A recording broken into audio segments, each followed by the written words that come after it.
Hi everyone, and welcome to the next video in the series of USA conflict 1954 to 1975. And in the previous video, ladies and gentlemen, can you remember it? We looked at the Greenboro sit-in, where the civil rights activists tried to sort out segregation as regards food in the Woolworths. Check the previous video for that. This video, ladies and gentlemen, we're going back to the buses. If you remember, video number 5 was all about the Montgomery Bus Boycott. If you recall, the Supreme Court got involved and passed a judgment saying that buses had to be desegregated. That was back in 1955. But 5 years later, things were still a problem regarding the buses. And do you know what it was, ladies and gentlemen? Not so much the bus itself, but it was the facilities in the bus stations, the toilets, the waiting rooms, etc. They were still desegregated until the Supreme Court again is involved. December 1960, the Supreme Court ordered the desegregation of bus station facilities, particularly interstate, not just in the city, but the buses that went from one state to another state in America. Well, that's the background to this video, because what happened when the Supreme Court said desegregating the bus station facilities was no longer possible? How would the Deep South, the southern states, react to that? And how would the black civil rights activists, and also, as we will see, white civil rights activists, how would they react? That's what this video is all about, ladies and gentlemen. 1961, a civil rights activist group called CORE, C-O-R-E, the Congress of Racial Equality, they decided to test these new laws, this new Supreme Court decision. They thought, well, in fact, they knew it was being ignored in the southern states, and they wanted a chance to test it. They also wanted a chance to maybe boost their opinion amongst black people. It had been declining in influence, this group, C-O-R-E. So they wanted to test out the new law. They wanted, in the words of a great band, Eddie and the Hot Rods, 1977, do anything you want to do. Great band, met them once, superb blokes. Do anything you want to do. Well, could the black people in the southern states do anything they wanted to do, particularly in the bus station facilities? Now that they had the law on their side, could they do anything you want to do? That's what we'll have a look at in this video. So they set up and they started to do what were called the Freedom Rides. They were the Freedom Riders. They were testing this new freedom. And on the 4th of May 1961, 4th of May, Star Wars Day, May the 4th be with you. Star Wars, well, the word wars is certainly true to this video, because the Freedom Riders, ladies and gentlemen, they rode in almost to a war zone, as we will see. So, what actually happened? 13 Freedom Riders, 7 of whom were black, 6 of whom were white, led by a man called James Farmer, the national director of CORE. They got on 2 buses. They set out from Washington, D.C., the capital of America, and they were headed to New Orleans, down in the state of Louisiana. And if we see on this map here, ladies and gentlemen, this was the route of the first Freedom Ride, the Freedom Riders, setting out from Washington, going down south, down passing Greenboro, which we looked at last time in North Carolina. Here it is. And then down into the state of Alabama. Now here we have number 6, Anniston. very, very important part of the story. And number 7, Birmingham, Alabama.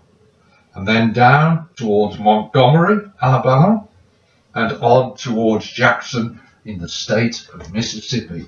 That was the route of the first Freedom Ride. These first 13 activists, the Freedom Riders. Now, what happened on this route? As I said, they left on the 4th of May. The first part of the journey, there weren't too many problems. But then the 2 buses reached the state of Alabama, down in the deep south. Politicians in Alabama and the next door state of Mississippi, they had already spoken against the Freedom Riders. The governor of Alabama, a man called Governor Patterson, he'd spoken up and said, look, these Freedom Riders, they are looking for trouble. And down in the state of Alabama, the Ku Klux Klan, the KKK, and the White Citizens Councils, the WCC, had already promised to try to stop them, to try to get involved and stop the Freedom Riders. So, on the 14th of May, 1961, which happened to be Mother's Day, the first bus arrives in Anniston, down in Alabama. There it is, number 6 there. When it arrived in Anniston, remember the governor of Alabama had already spoken out against it. The first bus was met by about 100 Ku Klux Klan members who attacked the bus, smashing the windows, slashing the tires. The bus driver tries to get the bus out of danger. The mob are chasing the bus. Then, of course, the tires which have been slashed, they then burst. So the bus was marooned. It was stranded. It couldn't really move. The Ku Klux Klan, or one member of it, then threw a firebomb through one of the smashed windows into the bus. And then they held the door shut, trying to trap the people inside. It was a very, very serious and severe outbreak of violence, ladies and gentlemen, down in Anniston, Alabama. The Freedom Riders just about got off the bus. A white policeman on the bus had forced the doors open. The Freedom Riders got off just in time because the petrol tank then exploded. It was a very, very severe situation. They had been in peril, in danger of losing their lives. The Freedom Riders were then beaten up. A local civil rights activist group got involved and organised cars to take the Freedom Riders, to take the Freedom Riders onto the next city, Birmingham, Alabama. So the first bus, the Freedom Riders, actually made it out of Anniston. But as they left, the second bus arrives. The people on that bus didn't really know what had been happening. So they arrive in Anniston. They are pulled off the bus, the Freedom Riders, pulled off the bus. They're beaten up. They get back on the bus and they then head to Birmingham, the very next major city. Anniston to Birmingham. Still in the state of Alabama, ladies and gentlemen. What happens when they get to Birmingham? Well, I suppose you could say, whew, that's a relief. The police are involved. Good, you would say. Not necessarily, ladies and gentlemen. When they get to Birmingham, again, they are beaten up by the Ku Klux Klan.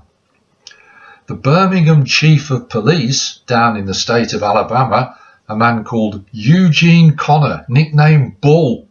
Eugene Bull Connor. Well, here's a couple of strange things.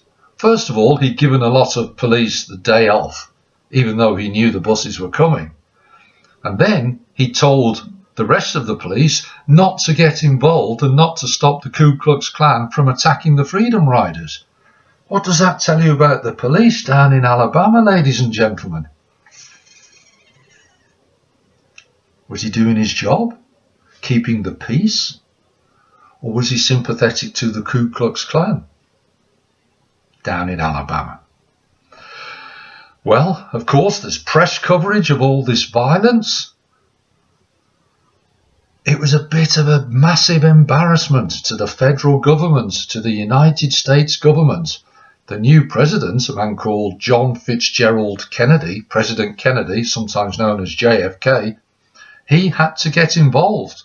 And later he contacted the state senator in Jackson, down in Mississippi, here where the buses ended, didn't make it to New Orleans.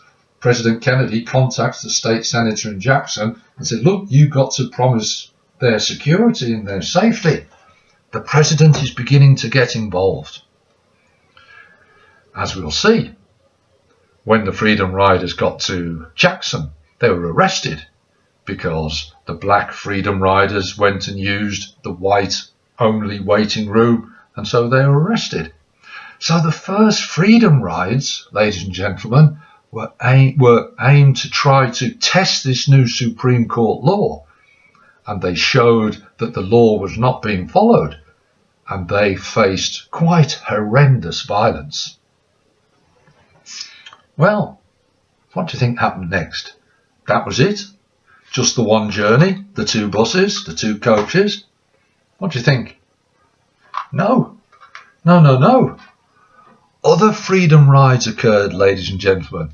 The first one was organised by CORE. The second one, if you remember, SNCC, known as SNCC. They get involved and they organise freedom rides, this time from Nashville down to Birmingham. But when they got to Birmingham, no bus driver would take them any further. I suppose you can't blame them given what's happened to the previous buses. So the 17th of May, the Freedom Riders, this new group of Freedom Riders, are waiting in Birmingham bus station. Guess what?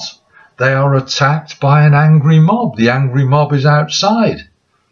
This time, Governor Patterson, because of the bad publicity, the bad press that had been shown throughout America, it forced him to act.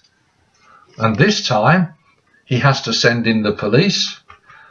And they escorted these new Freedom Riders from Birmingham, number 7, to Montgomery, down here, just still in Alabama. So they went from Birmingham to Montgomery, still in the state of Alabama. When they get to Montgomery, I bet the Freedom Riders relieved. Yes, but then the police left. So they've been left again. There was a mob of Ku Klux Klan members, maybe as many as 1,000. 20th of May, they attack the Freedom Riders in Montgomery. Many of the Freedom Riders are beaten up, ladies and gentlemen. There is more violence. One boy was even set on fire in the town of Montgomery. It's a very, very tricky, dangerous, violent situation. Fortunately, the police step in and they make some arrests. Hooray, you might say. Thank goodness me, they've finally made some arrests. Yes, they did. They arrested the Freedom Riders, ladies and gentlemen, because they said, you've started the riot. Do you think that was true? What does it tell you about the actions and the beliefs of the police in Montgomery? Despite the violence, the Freedom Riders carried on. There were 60 more Freedom Rides throughout the summer of 1961. Brave people trying to test this new law. 300 Freedom Riders ended up in jail in Jackson, down here in the state of Mississippi. Remember I said President Kennedy had contacted the state senator? Yes, he did. There was no real violence, but they were arrested because as soon as they got to the Jackson coach station, they used the white facilities and they were arrested, even though the law was on their side, ladies and gentlemen. Can we see what's happening here? So, 300 arrested in Jackson. Many were beaten. Some were tortured. 67 days they spent in prison for obeying the law. Just think about that. Remember I said at the start, CORE, the Congress of Racial Equality, they'd lost some popularity. Well, their membership doubled. They're back up to 52,000. People have looked at their actions and said, we will follow you. We like what you are doing. You are being brave. So the Freedom Riders of 1961, it was another step in the civil rights struggle. And it was a success. President Kennedy's brother, Robert Kennedy, the Attorney General, the sort of top law official in the government, he threatened to use US Marshals down in these southern states. And the threat of the US Marshals stopped the violence. The Institute of Commerce Commission, the Institute of Commerce Commission, Interstate Commerce Commission, not the Institute, the Interstate Commerce Commission. In other words, the people who ran these buses that went from state to state, they pass a new regulation, ladies and gentlemen.